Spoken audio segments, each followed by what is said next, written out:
Hi folks, welcome to part 3 of this series on the Minecraft Caves and Cliffs update. This video will cover all of the new obtainable blocks and items in Java Edition 1.17. There's a lot to cover, so I'll be going kinda quickly. Let's talk about pointed dripstone, which we briefly covered in the last video. This generates in caves as both stalactites and stalagmites, and it can form pillars. Pointed dripstone can be harvested with a pickaxe, or purchased either from the wandering trader or from mason villagers.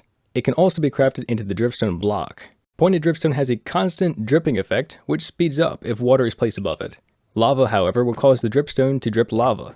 Both water and lava drips can be collected with a cauldron and harvested with a bucket when the cauldron is full. This makes lava now a renewable resource. Lastly, dripstone stalactites will fall when they become unsupported. This can be done either by breaking it or by hitting it with a trident. Stalagmites, though, do not fall. A falling stalactite causes the same amount of damage as an anvil, and falling onto a stalagmite causes twice the amount of fall damage. In part 2, we talked about how Deepslate and other structures generate in the world, but we didn't cover all of the Deepslate related blocks that can now be crafted. If you haven't seen that video, Deepslate replaces stone at lower Y levels. It's functionally similar to stone, but takes longer to mine.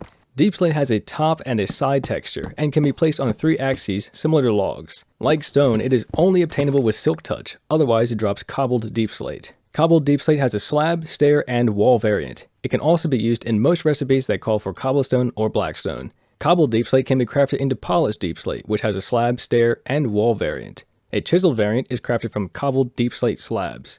Polished deepslate can be crafted into deepslate bricks, which has a slab, stair, and wall variant. Deepslate bricks can also be smelted into cracked deepslate bricks. Deepslate bricks can be crafted into deepslate tile, which has a slab, stair, and wall variant. Deepslate tiles can be smelted into cracked deepslate tiles.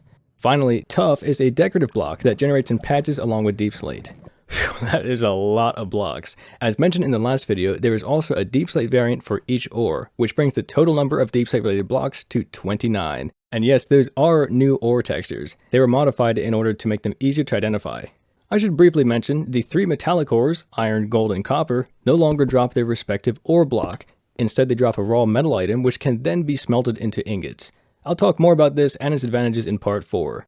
The raw metal item can be crafted into block form, which looks like this. They are purely decorative and can be converted back into the raw metal item. Unfortunately, they cannot be smelted into their respective metal block, though that would be cool. Alright, with all that out of the way, let's talk about copper. Copper ingots can be crafted into copper blocks, and copper blocks can be crafted into cut copper, which has a slab and a stair variant. Copper blocks will very slowly age, turning into exposed copper, weathered copper, and finally, oxidized copper. Copper at any stage can be waxed to prevent further aging. This is done by right-clicking it with honeycomb, and this gives you an achievement. Waxed copper can be unwaxed by right-clicking it with an axe, which also gives you an achievement. The same axe can be used to deoxidize copper, though lightning strikes will also do the same. That brings us to the lightning rod, which is crafted from 3 copper ingots. The lightning rod attracts lightning in a 16 block radius and flashes white and emits particles when struck. However, it does not protect the surrounding area from fire. Copper is also used to craft the Spyglass, which we'll get to in a bit.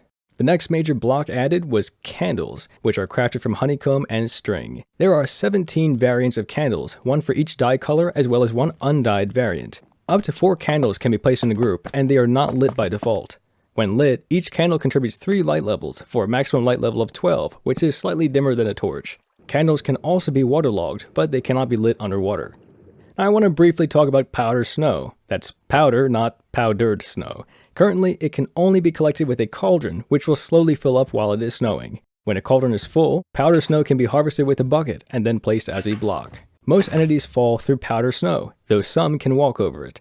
Wearing leather boots also prevents you from falling in, though you can still ascend and descend, similar to scaffolding. Powder snow breaks fall damage, but once you're in it, it causes the new freezing effect. This vignettes the screen, changes the hearts to blue, and damages the player over time.